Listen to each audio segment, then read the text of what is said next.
This is regarding the GDP. The GDP figures are out January to March, and the GDP growth has slipped to 3.1%. This is the 2019-2020 GDP growth figure, which is out at 4.2%. Core industries data has contracted to 38.1%. This is for the month of April.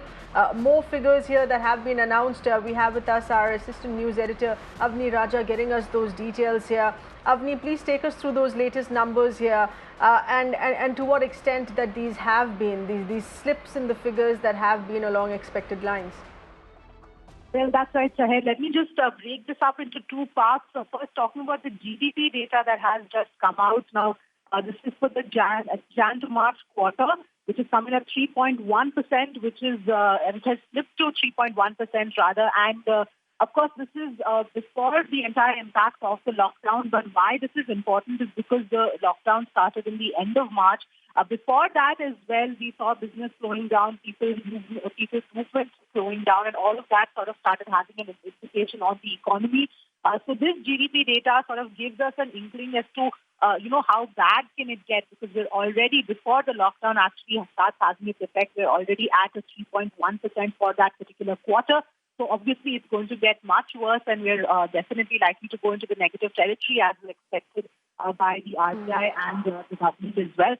But the other aspect which gives us an even clearer indication of where we stand is the core sector data. Now, this is data for the 8 core sectors of the economy, which has contracted significantly for the month of April.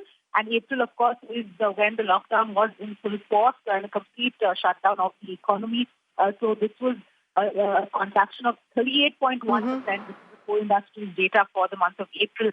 So this is more of a reflection of the kind of implications that we're going to see on the economy as far as the shutdown, the lockdown and the pandemic itself is concerned going forward from your Sahel. So both these indicators, one for April and one for the first quarter of this year, that shows us what the impact is going to be on the economy.